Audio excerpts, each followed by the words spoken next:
한국 정치론 7주차 두 번째 시간 정당 체계와 한국 정당 정치의 특성에 관해서 1교시에 이어서 계속해서 알아보도록 하겠습니다.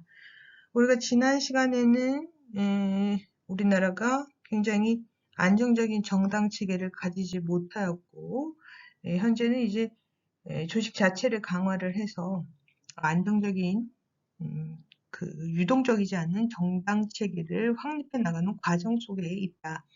그래서 그 가운데서 우리가 어떠한 과제들이 있는지 살펴보았고요. 또한 한국 정당 정치의 특성을 유권자 속에서의 정당, 그 다음에 당정과의 관계, 정부 속에서의 정당, 그리고 국회 속에서의 정당이라는 세 가지 측면에서 살펴보기로 하고, 우선 유권자 속에서의 정당이라는 측면에서 한국 정당 정치는 어떠한 특성을 가지고 있는지, 먼저 후보자 공천과 관련해서 공직자 후보 선출과 관련해서 언급을 하였습니다. 그래서 이번 시간에는 계속해서 한국 정당 정치의 특성에 관해서 계속해서 알아보도록 하겠습니다. 계속해서 유권자 속에서의 정당이라는 측면에서 우리가 살펴보겠는데요. 지난 시간에는 공직자 후보 선출과 관련해서 알아봤고 이번 시간에는 지구당과 관련해서 알아보겠습니다. 우리 지금은 지구당은 없어요. 지구당이 없고 보통 시도당 이런 식으로 해서 나눠지고 있는데 이 지구당 같은 경우는 1962년 정당법을 제정과 더불어서 정당 설립의 공식적인 조건으로 등장하였습니다. 이때 뭐라고 규정되어 있었냐면 1962년 정당법에서 뭐라고 되어 있었냐면 정당 설립을 위한 조건으로서 전국 131개 지구당 중 3분의 1 이상을 창당해야지만 정당 등록이 가능하도록 했습니다. 131개 지구당 중에서 3분의 1을 창당해야 했고요. 또한 각 지구당 창당에 있어서 최소 당원을 50명으로 했어요. 50명으로 했는데 이게 언뜻 보면은 그렇게 까다로워 보이지 않지만 사실 보면은 이 정당, 지구당에 속한 창당 최소위원 50명으로 해서 단순하게 계산을 해도 하나의 정당을 설립하기 위해서는 약 2,200명 정도, 2,250명 정도의 당원이 필요로 한 계산이 나옵니다. 1962년이에요. 1960년대. 시대적인 상황과 더불어서 하나의 정당을 창당하기 위해서 총 2,000명이 넘는 당원들을 확보해야지만 정당을 설립할 수 있다라고 만든 것은 현실적으로 거의 불가능하였다라고 볼 수 있습니다. 자율적으로 정당이란 건 뭐예요? 특정의 가치나 이념을 공유한 사람들이 함께 모여서 자신들의 목표를 달성하기 위해서 만드는 것이 정당이죠. 정당인데 지금처럼 교통이나 통신 등이 발달하지 못한 1960년대에 정말 발품을 팔아가면서 기차를 타고 버스를 타고 다니면서 당원들 2,200명 이상을 모으는 것이 가능하겠느냐. 불가능하다는 거죠. 그러니까 결국 이 박정희 시대죠. 이때가 박정희 정권 시대 때 이때의 정당, 이 박정희 씨는 결과적으로 의회에 대해 불신이 컸고 정당의 중요성에 대해서도 관심이 없었어요. 오로지 행정부, 대통령직, 수행 이것이 중요한 사람이었죠. 그래서 국민들이 그러한 자발적인 참여를 통해서 정당을 형성하고 정치에 참여하는 것을 사실상 끊어놨다라고 볼 수가 있어요. 일반 국민들이 정치 참여라는 것도 사실상 더욱 어려워졌고요. 그래서 민주공화당, 그죠? 민주공화당 집권 여당 같은 경우에는 행정부 시스템 속에서 여러 네트워크가 있기 때문에 정당을 만들기, 민주공화당을 창당하기가 굉장히 쉬웠죠. 굉장히 쉬웠는데 다른 야당 같은 경우에는 정당으로서 설립하기 위해서는 어떻게 해요? 부랴부랴 기존에 있었던 자신들의 이제 인맥 등을 동원해서 이제 사람들을 막 끌어모으는 거죠. 사람들을 끌어모으는데 쉽지가 않아. 쉽지 않으니까 어떻게 하겠어요? 당원들을 모으기 위해서 돈을 뿌렸다는 거예요. 그래서 돈을 받고 돈을 뿌리고 또는 돈을 받고 이제 돈을 막 뿌려서 당원을 모집을 하는 거죠. 그 정당의 정치적 이념과 가치를 공유한 사람들이 아니라 돈을 받고 당원들이 가입을 하는 거예요. 그래서 자발적인 참여자가 결여된 상태에서 결국 또한 지구당은 상설적으로 운영을 돼야 되고, 유급 그 지구당원들을, 이제 직원들을 둬서 운영을 해야 됐거든요. 그러니까 결국 지구당에는 막대한 비용이 필요하게 됐어요. 일단 당원을 지속적으로 끌어모으기 위해서 돈을 살포하고 그 해당 지구당을 운영하기 위한 비용, 경비가 또 들어가는 거죠. 그러니까 결국 이때 지구당을 통해서 정치에 참여하는 사람들은 일반 당원의 경우에는 돈을 받고 당원이 되고요. 그 다음에 해당 지구당에서 이제 잘 나가는 사람들 같은 경우에는 돈을 내고 그 해당 지구당에서 위원장이 되거나 하는 거예요. 왜? 지구당은 돈 먹는 기계였어요. 돈 먹는 조직. 그렇기 때문에 돈을 많이 기부하는 사람들은 위원장 같은 우두머리지게에 앉을 수가 있겠죠. 결국 지구당 운영 자체가 어떻게 되냐면은 돈을 많이 가지고 있는 사람, 해당 지구당에 돈을 뿌리는 사람이 그 지구당을 자신의 사당화 시킬 수 있도록 만들어 버렸어요. 사당화가 되면은 어떤 측면이 강화가 되느냐? 결국 일반의 자발적인 참여에 의한 정당 정치의 구현이라는 풀뿌리 민주주의 이념 자체가 약화될 수밖에 없고요. 그 일반 당원들 같은 경우에는 이제 선거 때만 되면은 이제 돈을 막 뿌리는 거죠. 그래서 당원들이 막 돈을 받고 가입을 했다가 선거가 끝나면 또 어떻게 돼요? 이제 당에서 뭐 이름만 그 당원의 명부에 이름만 얹어놓고 실질적으로는 그 해당 정당 당원으로서 활동을 안 하는 거예요. 이러한 문제들이 나타났는데 이것이 지속적으로 어떠한 문제들이 있냐. 결국 내가 돈을 뿌린 만큼 걷어가고 싶은 게 인지상정이에요. 사람이라면은. 그러니까 어떻게 되겠어요? 정치인이 이제 검은 돈에 손을 대는 사태가 빈번하게 발생을 하는 겁니다. 그래서 우리가 지금도 그런 이미지가 강하죠. 국회의원은 비리, 국회의원 이퀄 비리, 이 정당은 비리의 온상, 뭐 이런 식으로. 사실상 지구당 자체가 비리의 온상이 되는 그러한 계기가 된 게 결국 정당 설립의 조건이 이렇게 엄격하게 적용됨으로써 나타난 부정적인 결과라고 할 수가 있겠습니다. 그래서 이러한 문제점이 지금까지도 이어져 와요. 정치하는데 돈이 필요하니까. 그렇죠?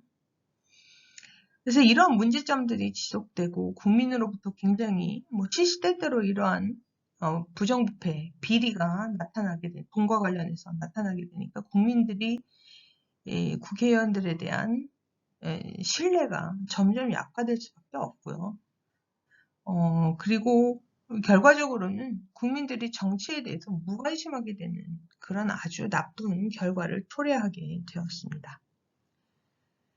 이러한 가운데 1997년 이제 오랜 지구당의 역사를 가지고 있게 되었는데 1997년 외환위기가 닥치게 되니까 이제 이때는 우리나라가 돈이 없으니까요. 어떻게 해야 돼요? 모든 분야에 있어서 허리띠를 졸라매야 되죠. 그 중에서 가뜩이나 국회에 대해서 국민들의 반감이 심한 상황 속에서 뭐 국민들은 당연히 국회의원 수를 줄여라 뭐 이런 식으로 얘기를 하기도 하는데 이 지구당을 결국 돈 먹는 하마인 지구당을 폐지를 하는 것이 합당하다라는 의견들이 이제 널리 퍼지게 되죠. 이 지구당이 완전히 폐지되게 되는 결정적인 계기가 뭐냐면은 2002년 대선에서 소위 말해서 차떼기가 나타났어요. 선거에 돈 많이 필요하다고 말씀드렸죠. 예, 당시 이제 이회창 후보 쪽에서 이 정당에서 선거 자금으로 이 사과박스에 돈을 담아서 차체로 넘긴 거죠. 차에다가 돈을 넣고 그 차로 이제 그 검은 돈을 불법 정치 자금이죠. 이 불법 정치 자금을 이제 전달한 사건이 크게 보도가 되면서 일명 이것을 우리가 차떼기 사건이라고 얘기를 합니다. 차떼기 불법 정치 자금 사건 이렇게 얘기를 하는데 여론이 굉장히 안 좋아지면서 결국 지구당 폐지를 추진하게 되고 2004년 3월 13일 정당법을 개정해서 법정 지구당이 완전히 폐지되게 됩니다. 그러면서 이제 정당들은 국민들의 신뢰를 회복하고 정당으로서의 지속성을 유지하기 위해서 당원들만의 폐쇄적인 정당 구조가 아니라 유권자 중심의 개방적 정당으로의 변모를 꾀하게 됩니다. 2005년 정당법 부분 개정을 통해서 임의적인 최하위 조직으로 당원협의회를 둘 수 있도록 하였다. 일단 지구당이 사라지면 중앙당은 뭐 흔들림이 없겠지만 결국 지방이잖아요. 각 지역에 있는 정당 활동은 상당히 위축될 수밖에 없거든요. 그러니까 임의적인 최하위 조직으로 당원협의회를 각 시도에 두도록 했고요. 그래서 각 정당의 공식적인 하부 조직단으로서 시도당의 활동이 중심이 되게 됩니다. 이것은 법정 지구당이 아니기 때문에 법으로 규정된 지구당이 아니기 때문에 지구당으로서 활동할 수 있는 요건들을 완전히 배제를 시켜요. 그래서 위계적이고 수직적인 구조를 편성할 수 없도록 하였고요. 그 다음에 이 당원협의회를 위해서 상설적인 사무실 설치도 금지되었어요. 그리고 유급 활동하는 인력도 둘 수 없게 되었습니다. 사실상 해당 정당의 지역적 기반을 깡그리 없애버린 거죠. 뭐든 이렇게 근데 극단적으로 하면 안 돼요. 극단적으로 하면 안 되는 게 이 지구당을 폐지함으로 인해서 문제점이 이제 나타나기 시작하는데 뭐 일단 가장 기본적으로 헌법에서 정당의 조직 구성과 관련해서는 그 해당 정당의 자율성에 맡긴다라는 것이 헌법에 보장되어 있어요. 근데 그것을 정당법으로 이제 규제를 한 거죠. 그래서 정당 조직 구성의 자율성을 침해하는 측면이 나타났고요. 이 지구당 폐지로 인해서 모든 정치 활동, 정치 운영 이런 것들이 정당의 운영이라는 것이 중앙당 중심으로 다 이루어지잖아요. 그러니까 결국 지역적인 그 정치적 기반들은 완전히 소외되는 거예요. 그럼 이것을 우리가 풀뿌리 민주주의라는 관점에서 봤을 때 과연 이것이 올바른 것이냐. 지역 주민과 중앙당 간의 소통 통로를 완전히 없애버린 거잖아요. 그러니까 지역에 있는 일반 국민들의 의견이 중앙당에 전달되는 것이 상당히 차단되고 또는 왜곡될 수도 있고요. 그 목소리를 제대로 반영하지 못하는 문제점이 나타날 수 있다는 거죠. 또한 이 당원협의회 같은 경우에는 국회의원 지역구 단위로 설치 운영되는 것이 이제 원칙이기 때문에 해당 지역구에 당원협의회가 있는 데는 결국 국회의원을 배출한 현역 국회의원이 있는 지역에서만 당원협의회가 있고 현역 국회의원을 배출하지 못한 당원협의회는 활동이 못하는 거죠. 그죠? 그래서 형평성의 문제가 나타나게 됩니다. 또한 당원협의회는 법정 조직이 아니기 때문에 그 활동 내역이나 회계 내역이 중앙선거관리위원회 감독 대상이 아닌 것이 돼요. 그래서 이 은밀하게 탈법적인 정당 활동을 양산하는 그런 가능성이 나타나게 된 것이죠. 지구당이 완전히 사라졌다고 해서 해당 지역에서 그 해당 정당을 위해서 활동하던 사람들이 전혀 활동을 하지 않는 것이 아니냐. 그건 아니라는 거죠. 그런데 이제 중앙당이 어떻게든 불을 대보기 위해서라든가, 당원협의회를 운영하는 데 있어서 여전히 이제 각종 이권에 개입을 하거나 불법적인 정치 자금을 받는 것이 완전히 근절되지는 못한다는 거죠. 근데 그전에는 법정 지구당이었기 때문에 중앙선거관리위원회 감독을 받을 수 있었어요. 회계라든가 이런 것들을 이제 감독을 해서 불법 정치 자금이 있는지 없는지 우리가 살펴볼 수 있었는데 당원협의회 자체가 법정 지구 조직이 아니기 때문에 법정 조직이 아니기 때문에 법의 조직으로 존재를 함으로써 은밀하게 이루어지는 탈법적인 그런 활동이 허용되는 그러한 부작용이 나타났다는 거죠. 그래서 지구당의 폐지로 인한 문제점들. 자, 그렇다면은 어떻게 해야 하는가? 과거의 정당법의 규정처럼 이 지구당의 설립이나 형식을 아주 틀을 딱 정해두고 한다든가, 아니면은 현재처럼 지구당 자체를 없애고 당원협의회처럼 그런 상설적인 조직이 아닌 그런 조직 형태로 할 것인가. 그것을 일일이 법으로 정할 것이 아니라 헌법에 규정된 대로 정당의 활동의 자율성을 보장하기 위해서 정당이 자신들의 내부 조직을 어떻게 구성할 것인지, 어떻게 운영할 것인지에 대해서는 정당이 스스로 결정을 내리도록 하는 것이 사실상 필요하다고 봐요. 그래서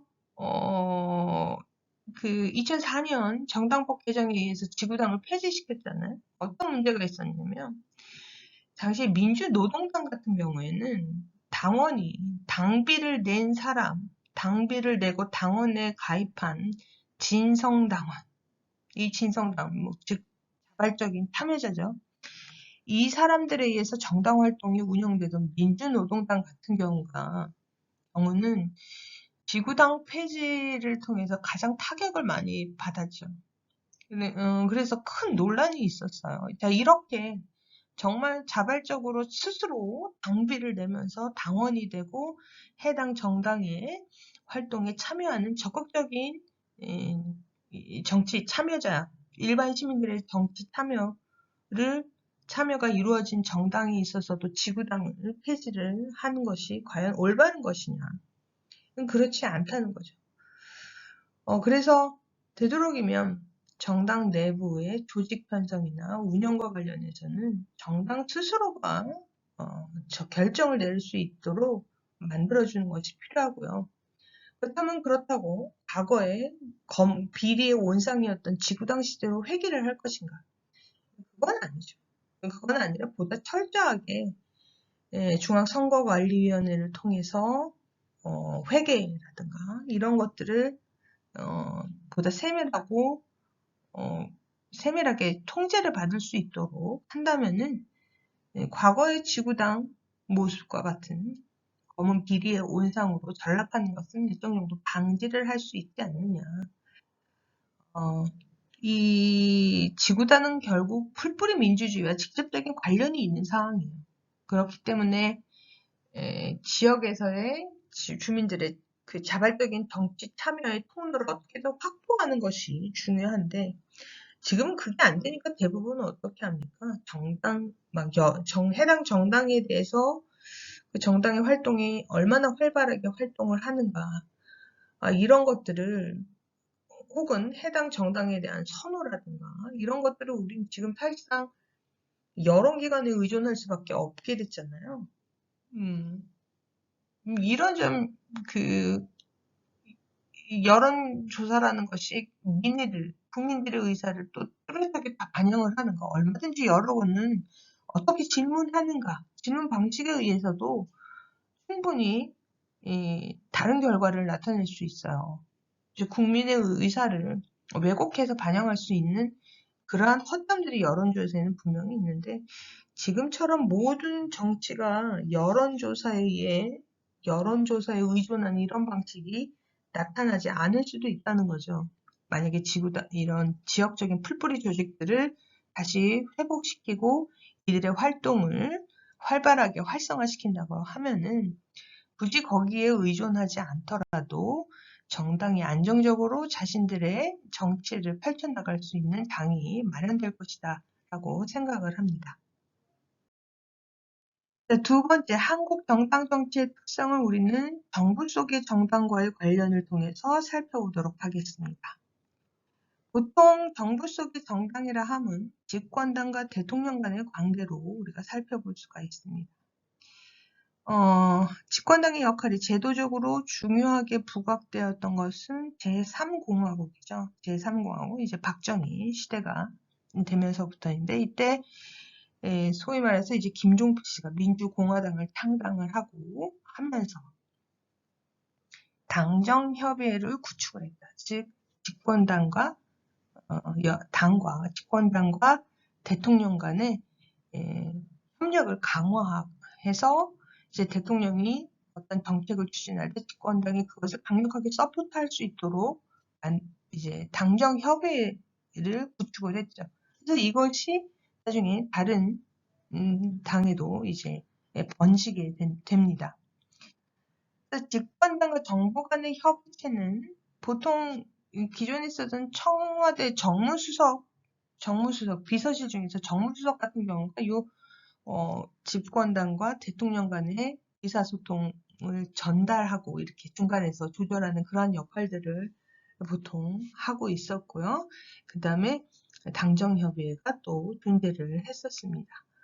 그래서 이 박정희 정부 시절에는 집권당과 정부 간의 협의체, 이 당정협의체는 청와대 연석회의부터 지방의 시군 당정협의회까지 다양한 채널에서 긴밀하게 당정협조체제를 구축을 하였습니다. 근데 반면에 이 집권당과 대통령 간의 관계에서 결국 이런 관계가 된다면은 어떤 문제점이 발생을 하느냐. 그렇다면 집권당은 또 다른 행정부예요. 그죠?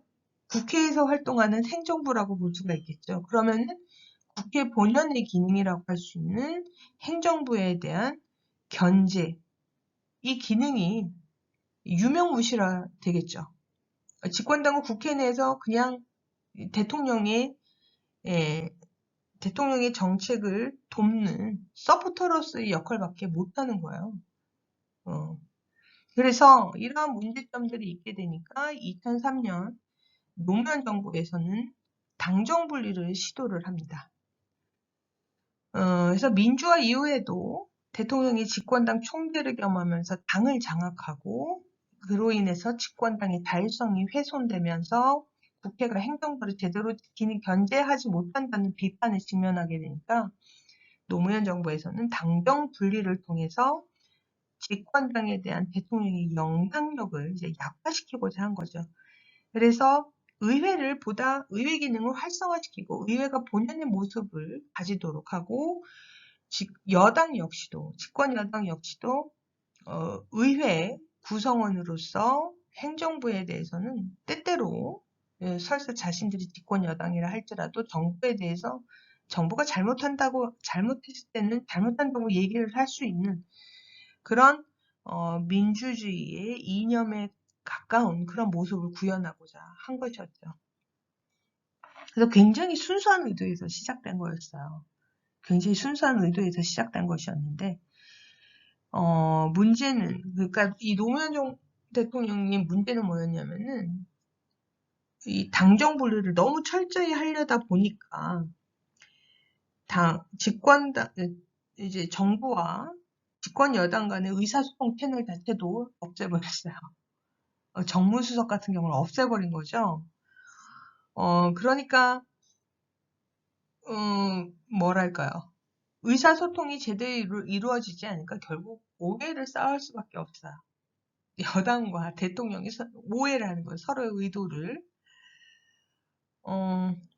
그리고 또한 집권 여당으로서는 자신이 이 대통령을 만드는데 굉장히 헌신하고 공헌을 했는데 대통령이 당선이 되자마자 당과 분리를 해버리니까 뭐 대통령이 만약에 인기 있는 대통령이라고 하면은 선거 때 그 대통령의 인기를 등에 업고 선거에 임할 수 있어요. 그래서 상당히 유리하게 선거에 임할 수가 있는데 거기에 딱 선을 그어놓고 선거에 개입하지 않겠다라고 하니까 당으로서는 황당한 거예요. 그죠? 또한 당으로서도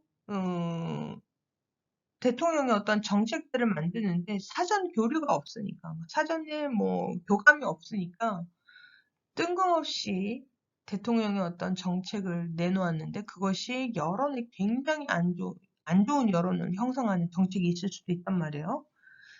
그렇게 되면 또 대통령에 대한 여론의 악화는 대통령 정책에 대한 여론이 악화되는 것은 당정 분리를 했음에도 불구하고 집권 여당에게 영향을 미칩니다. 그러니까 어떻게 해요? 서로 간에 좋은 일이 없어. 대통령은 의회 속에서 집권 여당의 서포트를 받지 못하고, 집권 여당은 당으로서 정부 여당과의 긴밀한 관계가 끊어지면서 어떤 중대한 정책 결정이라든가 이런 것에 있어서 항상 소외되고 배제되는 상황이 이어지다 보니까 굉장히 사이가 안 좋아져요. 굉장히 사이가 안 좋아지면서 결국 노무현 대통령 레임덕은 굉장히 일찍 시작됐어요. 그 이유는 당이 뒷받침을 해주지 않으니까 이미 당이 대통령에 대한 신뢰가 깨지고 대통령 또한 집권 여당에 대한 서운함을 가지게 되니까 이제 여당조차도 대통령을 흔드는 거죠. 그래서 노무현 대통령 같은 경우는 이제 레임덕이 상당히 일찍 시작되기 때문에 안정적인 국정 운영 자체를 하지 못하고 결과적으로 최악의 지지도를 갖게 되죠. 퇴임 시에는 정말 지지도가 바닥을 치게 됩니다.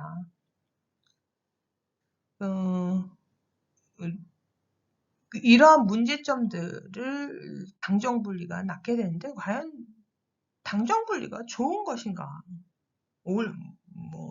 의도야 순수하다지만 의회의 본연의 모습을 이제 찾아주겠다라는 순수한 의도가 있겠지만 결과적으로 당정 분리는 좋은 결과를 단 하나도 가져다 주지 못했다라는 것이에요.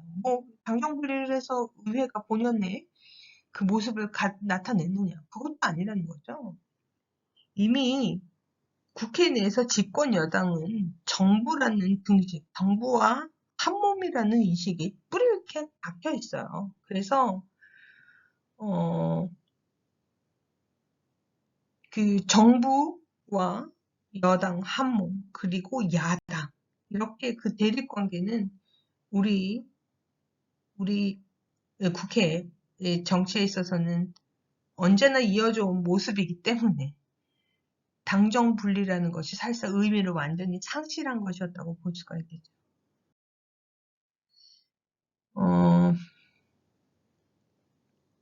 자, 이 정부 여당 대 야당이라는 틀이요. 국회 내에서.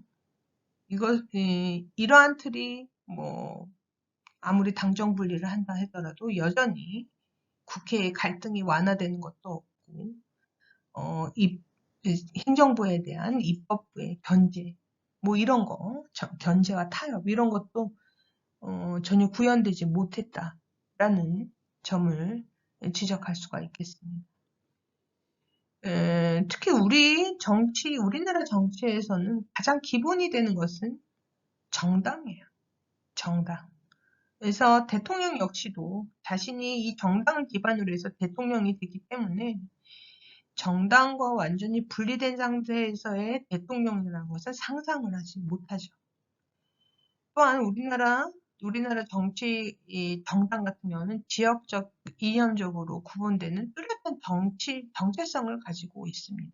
그리고 또한 내부적인 기율이 굉장히 강해요. 개별 국회의원들의 자율성은 상당히 약하고요. 굉장히 강력한 정당 체계, 시스템을 가지고 있다는 거죠. 대통령이 국회에서 정치적 동의나 지지를 얻고자 할 때 정당을 초월해서 뭐 미국처럼 완전히 당정 분리를 통해서 이 미국 같은 경우 그래요. 대통령이 미국 같은 당정 분리도 안 해요. 당정 분리도 안 하지만 미국 같은 경우는 뭐 정당 내부적 기율도 있겠지만 개별 국회의원들의 자율성이 상당히 보장되어 있다라고 얘기를 하고 있죠. 그래서 미국 같은 경우는 어떤 특정 정책을 통과시키려고 할 때, 의회 내에서 굉장히 장기간 논의가 되고 있고 대립이 되어 있는 상황에서 대통령이 직접 개별 자기 당의 국회의원뿐만이 아니라 상대 정당의 국회의원들까지 개별적으로 불러서 개별적으로 설득하는 그런 정치를 미국에선 가능해요. 오랜 기간 동안 그런 역사를 가져왔기 때문에. 근데 우리나라 같은 경우는 그게 안 된다는 거죠. 그런 상황에서 당정 분리는 더더욱 힘든 것이라고 할 수가 있겠고요. 또한 이 당정 분리가 좋지 못한 그 부정적인 측면을 가지고 있는 이유는 대통령을 만든 해당 집권 여당 역시 대통령의 임기 기간 중 혹은 집권 여당으로서 기능하고 있는 한 그 5년이겠죠. 그 5년 동안은 대통령의 정책에 대해서 책임을 같이 져야 돼요. 같이 지는 게 올바른 거예요. 그런데 당정 분리를 하면 어떻게 돼요? 집권 여당은 자신의 집권 여당은 정치적 책임을 지지 않으려고 하겠죠. 그건 대통령 문제야. 대통령이 우리랑 상의 없이 했어. 우린 책임질 필요 없어. 이런 식으로 배째 이런 식으로 나올 수 있단 말이에요. 집권 여당이. 그러니까 좋은 것은 아니라는 거죠. 그렇다면은 일정 정도 대통령으로부터 자율성을 확보하고 있는 여당, 의회 내에서 정당으로서의 기능을 잘 하고 있는 그런 여당이 되기 위해서는 어떤 점이 필요할 것이냐. 일단 일반적인 대통령이 정책을 형성하는 데 있어서 정당을 적극적으로 활용할 필요가 있어요. 그래서 정당은 기본적으로 국민들과 직접적으로 연결이 되어 있죠. 국민들의 의사를 대표하는 사람들이 바로 국회의원입니다. 그래서 이들의 국민들의 의견을 적극적으로 반영하기 위해서 정책 형성 단계에서부터 여당을 적극적으로 참여시키는 거죠. 참여시킨다기보다는 정책 자체를 정당이 만들고요. 정당이 주도적으로 만들 필요가 있다는 거죠. 그래서 해당 여론을 정책 형성 과정에서 여론을 당이 수렴을 해서 대통령에게 전달을 하고 이제 그 결과 국민들의 호불호가 나타날 거 아니에요. 좋고 싫음이 나타나게 되면 그 결과를 다시 대통령에게 전달을 해서 개선할 점이 있으면 빨리 개선이 될 수 있도록 하고 또한 속도를 내서 추진할 필요가 있을 때는 좀 더 빨리 정부가 추진할 수 있도록 좋은 의견을 내는 거죠. 그래서 이런 피드백 기능을 정책 형성에서부터 그 피드백까지 여당이 할 수 있도록 한다면은 굉장히 좋은 협력 관계를 만들어내고 있다라고 평가를 할 수가 있겠죠. 그래서 이러한 정책 형성에 있어서 여당의 역할을 강화시키는 것도 중요하겠고요. 그 다음에 당과 정부의 소통을 위한 제도적 장치를 마련하는 것도 굉장히 중요하다고 할 수가 있겠습니다. 다음, 국회 속의 정당이라는 것을 보도록 하겠습니다. 우리나라는 정당이 굉장히 강력해요. 정당 내부 기율이 강력해. 그래서 개별 국회의원들의 자율성이 아주 없거나 혹은 작거나 이렇게 되어 있죠. 아무리 자기가 속한 정당의 정책이 그지 같고요. 지지하고 싶지 않다 하더라도 일단 당에서 결정이 되면 당론으로 결정이 되면 국회의원들은 따라야 돼요. 따르지 않으면 어떤 결과가 나타나요? 네, 정치적 생명을 끊어버리죠. 어떻게? 다음 국회의원 선거를 할 때, 이제 공천을 공천권을 뺏어버린 거. 공천에서 배제를 하는 거죠. 근데 이것은 왜 그런 것이냐? 우리 정당이 결국에는, 국민의 자발적 참여에 의한 것이라기보다는 명망가와 정치 엘리트 중심으로 정당이 형성되었기 때문이에요. 그래서 이들이 꼭대기에 있으면서 하부 조직에 대해서 컨트롤을 하는 거죠. 그래서 일사불란한 의사결정이 이루어지고 단일 대우로 대응을 할 수 있도록 이렇게 조직을 강력하게 만들었어요. 그렇기 때문에 이러한 상황 속에서 이제 제기되는 것이 당내 민주주의, 그죠? 당내 민주주의가 확보되지 못했다라는 비판을 굉장히 많이 받게 되는데, 우리가 알고 있는 사실 외국, 미국이나 영국과 같은 의회 선진국 같은 경우 의회 민주주의가 온전히 정착하고 있는, 최근에는 미국도 그런 모습은 아니죠. 미국도 과거 우리가 트럼프 대통령 시대에 경험해 봤듯이,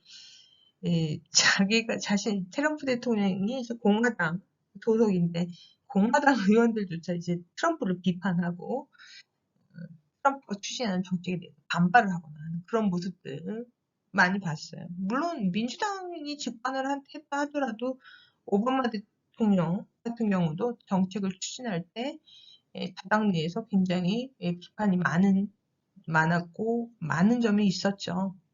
그런 경우는 굉장히 이제 개별 국회의원들의 자율성이 강조되는 측면이고, 그렇다고 하더라도 또 표결을 할 때 보면은 그쪽도 일사불란하게 단일 대우를 형성하는 경우가 많아요. 결국 밸런스의 문제죠. 강력한 당의 내부 결속을 가지는 것과 개별 국회의원들의 선택의 자율성을 보장하는 것은 어떻게 밸런스를 유지하는가에 따라서 성숙된 정당의 모습인지, 아니면은 과거에 구태의연한 일부의 정치 엘리트 중심 혹은 특정한 정치적 리더십에 의한 정당, 그러한 모습을 가지고 있는 그러한 측면을 가지고 있는 경우는 결국 밸런스의 문제라고 할 수가 있겠어요. 그래서 우리나라도 이러한 그 정당의 당내 민주주의를 이제 확립하기 위해서 여러 가지 방안들이 나타났죠. 이제 그것이 바로 원내 정당화론이라고 얘기를 해요. 이것은 결국 정당 민주주의를 강화하는 방향으로 추진하는 것을 얘기를 합니다. 당대표와 원내대표를 분리를 해서 당대표의 영향력을 약화시키는 것에 이제 주력을 하게 됩니다. 또한 당대표와 원내대표를 경선을 통해서 선출을 하는 것 역시도 당원들이나 아니면은 당에 속한 국회의원들의 선택의 자율성을 이제 확보하는 그러한 수단으로 삼게 된 것이죠. 그래서 의원총회의 기능과 역할을 또한 강화할 것을 추구하게 됩니다. 우리 국회법 제114조 제2항에는 의원은 국민의 대표로서 소속 정당의 의사에 기속되지 않고 양심에 따라 투표한다라는 구절을 두고 있어요. 그래서 의원들의 개별 국회의원들의 자율성을 확보하고자 노력을 했죠. 그런데 모든 사안을 국회의원 개개인의 판단에 맡기도록 하는 것은 뭐 불가능해요. 불가능하고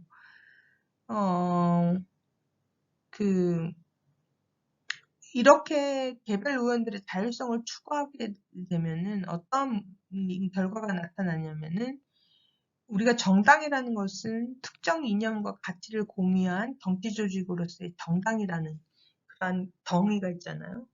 근데 거기에서부터 소위 말해서 몇몇의 의원들이 그냥 자기들끼리 뭉쳐서 정당이라는 것을 만드는 그러한 측면이 나타나기 시작한다는 거죠. 이 이념과 정체성을 공유, 이것은 정당의 존립에 있어서 굉장히 중요한 가치인데 이것이 결국은 의회 민주주의의 출발점이거든요.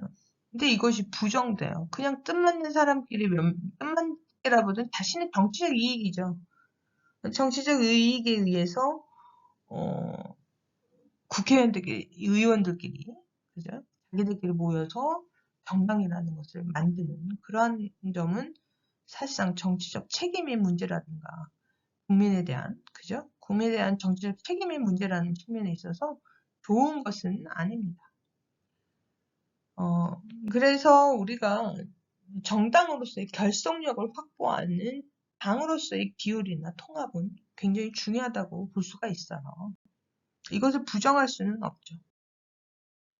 또한 우리 유권자들 같은 경우 투표 성향을 보면요. 우리는 이미 이념 투표를 하고 있어요. 그래서 각 이념에 부합하는 특정 정당에 대해서 우리 국민들은 안정적인 지지를 보내고 있거든요. 그래서 고정 지지층이라고 하죠.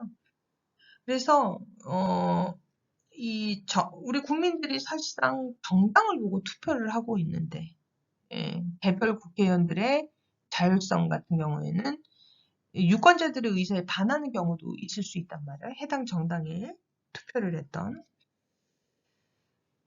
또한 우리는 지금 정당 투표제도 채택을 하고 있죠. 그래서 국민들의 정치적 선택에 있어서는 정당이 핵심적인 역할을 하고 있다고 볼 수가 있습니다. 따라서 특정 정당에 소속돼서 그 소속 정당에 힘입어서 국회의원에 당선된 사람이 국회의원에 당선되자마자 일사천리 태도를 전환하는 거, 이건 결코 좋은 모습이 아니죠. 정치적 책임성의 구현이라는 측면에서 적합하지 않다고 볼 수가 있겠습니다. 정당 간의 이념적, 정책적 차별성이 뚜렷해지고 있는 지금에 있어서 정당 소속 의원들은 특정 이념이나 가치, 정당을 공유하는 집단이며 원내 활동에서도 일정한 결속력과 일체감을 유지하는 것이 필요하다. 이것이 바로 국민의 선택, 즉 자신을 뽑아준 국민의 선택에 대한 책임을 짓는 것이라고 볼 수가 있어요. 그럼 이제 밸런스의 문제라고 말씀드렸잖아요. 개별적인 의원들의 선택을 어느 정도까지 보장을 해줄 것인가 하는 것들, 이러한 것들은 지금 제도적으로 각종 당내 경선제도라든가 의원총회들을 통해서 자기들이 안에서 토론을 하고 타협을 하고 해서 일관된 결과를 만들어내면 돼요. 그것을 당론으로 결정하면 되죠. 그리고 중요한 거는 당론을 결정하는 시스템이 얼마나 민주적인가라는 것에 문제는 동작한다고 볼 수가 있어요. 이러한 점에서 우리가 각종 우리나라의 정당 정치의 특성, 이것을 이제 세 가지 측면, 유권자 속에서의 정당, 정부 활동 속에서의 정당, 그리고 국회 속에서의 정당이라는 측면에서 살펴보았습니다. 다음 시간에는 이제 우리가 대통령, 국회, 이렇게 대통령과 행정부, 그리고 국회에 대해서 살펴봤고요. 상권 분립의 마지막 축이라고 할 수 있는 사법부에 대해서 알아보는 시간을 갖도록 하겠습니다. 네, 그리고 이제 우리가 중간고사가 남았잖아요. 중간고사에 관해서는 제가 개별 공지를 따로 올리도록 하겠습니다. 수고하셨습니다.